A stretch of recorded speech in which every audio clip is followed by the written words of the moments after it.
वक्फ board का जो bill आया है हम उसका समर्थन करते हैं। जो हमारे संविधान में धर्मनिरपेक्ष इस शब्द का उपयोग किया गया है, उस शब्द को परिभाषित करने वाला ये बिल है। जो कांग्रेस ने कानून तैयार किया था, इसमें कोर्ट जाने का भी अधिकार छीन लिया गया था, जिसके कारण कई लोगों की जमीनें ये वक्फ बोर्ड ने ले ली। गांव के गांव वक्फ के दिखाए, और जब लोगों ने उससे भी पुराने अपने जो सबूत है वो पेश किए, तो उनको बताया गया कि अब कानून में इसको ठीक करने का कोई प्रावधान ही नहीं है। इसलिए वो ठीक करने का प्रावधान इसमें किया गया है। जो वक्फ की जमीनें वक्फ के नाम से जमा की और कांग्रेस के नेताओं ने बाद में उन जमीनों को धीरे धीरे अपने नाम करवा लिया, ऐसी चीजें वो न कर पाए, ऐसे प्रावधान इसमें किए गए हैं। 3 तलाक के बाद महिलाओं को फिर एक बार हमारी मुस्लिम बहनों को वक्फ बोर्ड में भी जगह देने का काम इस बिल ने किया है। ये बिल किसी भी धर्म के खिलाफ नहीं है, किसी भी आस्था के खिलाफ नहीं है, किसी भी आस्था को ठेस पहुंचाने वाला नहीं है। जो गलतियां हुई थी उन गलतियों को सुधारने वाला, और जो लूटना चाहते थे ऐसे लुटेरों को पाबंदी लाने वाला इस प्रकार का ये बिल है।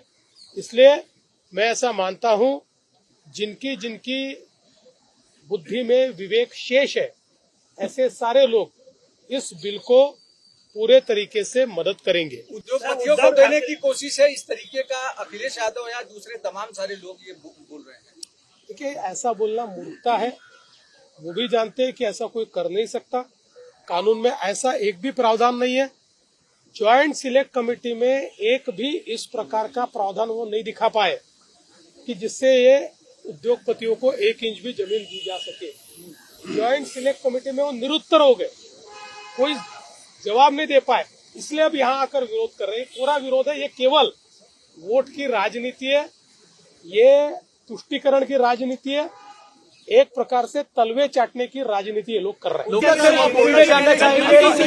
मैं ऐसा मानता हूं कि जिनका जिनका विवेक शेष है, ऐसे कोई भी पार्टी के लोग कभी भी इस बिल का विरोध नहीं कर सकते।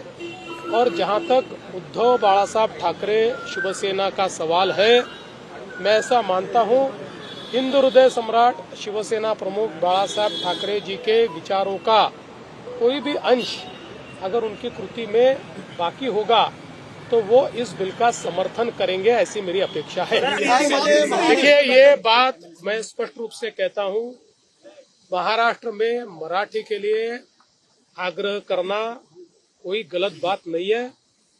सरकार का भी मानना है कि मराठी का उपयोग ज्यादा से ज्यादा होना चाहिए, किंतु अगर उसके लिए कोई कानून हाथ में लेता है तो कानून उसके ऊपर कार्रवाई करे। जी, आज समीक्षा बैठक की है आपने, और समीक्षा बैठक में भी विभागों ने हरा रंग दिया है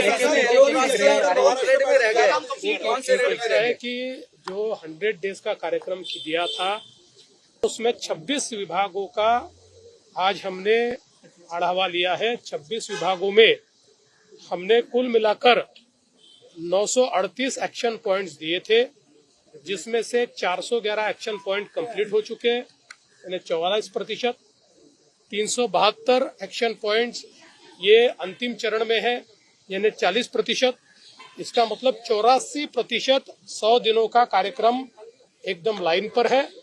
केवल 16% पॉइंट्स ऐसे हैं कि जो थोड़ा उसको और समय लगने वाला है, उसके लिए 2 हफ्ते मैंने बढ़ा के दिए हैं। मेरा विश्वास है कि इस कार्यक्रम को हम अच्छी तरह से पूरे करेंगे। लेटेस्ट अपडेट्स और ताजा तरीन खबरों के लिए TV1 इंडिया लाइव को सब्सक्राइब कीजिए और नोटिफिकेशन पाने के लिए बेल आइकॉन को दबाना मत भूलिए।